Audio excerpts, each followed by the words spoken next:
आज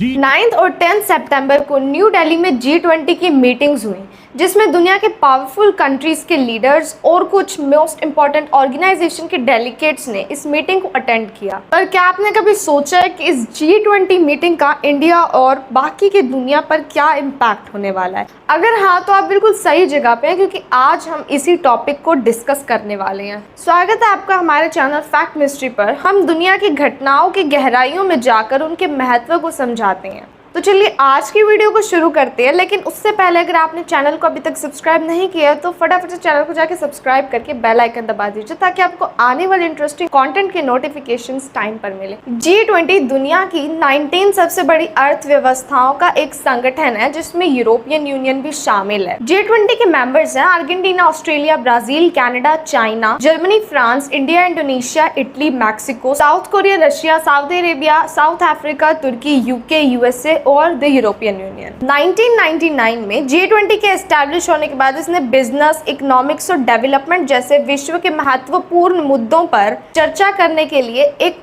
प्लेटफॉर्म को क्रिएट किया है। G20 की मीटिंग्स में टेररिज्म, हेल्थ और एनवायरनमेंट के ऊपर भी समझौते किए जाते हैं। G20 ने इकोनॉमिक स्टेबिलिटी, बिजनेस और डेवलपमेंट के लिए कई सारे नॉर्म्स को क्रिएट किया है। ईयर 2022 में G20 की प्रेसिडेंसी इंडोनेशिया के पास थी और अब 2023 में इसकी प्रेसिडेंसी भारत को मिली है। भारत में आयोजित होने पर इसका बहुत ही महत्व है। ये दुनिया में भारत के बढ़ते प्रभाव को दिखाता है। ये एक प्रतिष्ठा और जिम्मेदारी का पल है। ये भारत की आर्थिक महानता, पॉपुलेशन और इसके पॉलिटिक्स के प्रभाव को दिखाता है। इससे भारत का पूरी दुनिया में इम्पैक्ट और ज्यादा बढ़ा है। तब से G20 की प्रेसिडेंसी भारत को मिली है, तब से भारत का इंफ्रास्ट्रक्चर को डेवलप करने का काम बहुत ही ज्यादा तेजी से चल रहा है। इस वजह से बहुत सारी एम्प्लॉयमेंट भी जनरेट हुई है, यानी कि इंटरनेशनल रेपुटेशन के साथ साथ भारत की नेशनल रेपुटेशन भी बढ़ी है। इस साल G20 की थीम भारत ने रखी है वसुधैव कुटुंबकम, यानी कि one earth, one family, one future. और इस साल का पर्पस है दुनिया की इंडस्ट्रियलाइज्ड, डेवलप्ड और डेवलपिंग इकोनॉमीज का एक साथ बैठकर दुनिया की इकोनॉमी के कुछ की इश्यूज को डिस्कस करना। इस साल G20 समिट में इनवाइटेड स्पेशल गेस्ट हैं Bangladesh, Netherlands, Egypt, Mauritius, Nigeria, Oman, Spain, UAE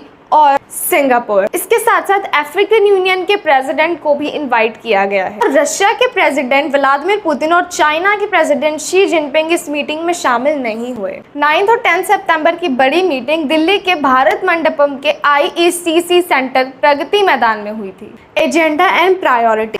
इस बार के G20 के कुछ मुद्दे एनवायरमेंटल चेंज को कम करने का प्रयास करना, कोविड-19 के बाद वर्ल्ड इकोनॉमी को दोबारा से डेवलप करना और सस्टेनेबल डेवलपमेंट। ये सारे गोल्स भारत के 5 ईयर प्लान के साथ कोइंसाइड करते हुए डिसाइड किए गए। तो इन सब बातों से हमें पता लगता है कि G20 भारत और पूरी दुनिया के लिए एक बहुत ही महत्वपूर्ण घटना है। ये G20 समिट दुनिया के कुछ इंपॉर्टेंट मुद्दों पर डिस्कशन करने के लिए और इन्हें समझने और समझाने के लिए प्लेटफॉर्म प्रोवाइड करता है, जिससे बिलियंस ऑफ पीपल इंस्पायर होते हैं और इसका इम्पैक्ट उन पर होता है।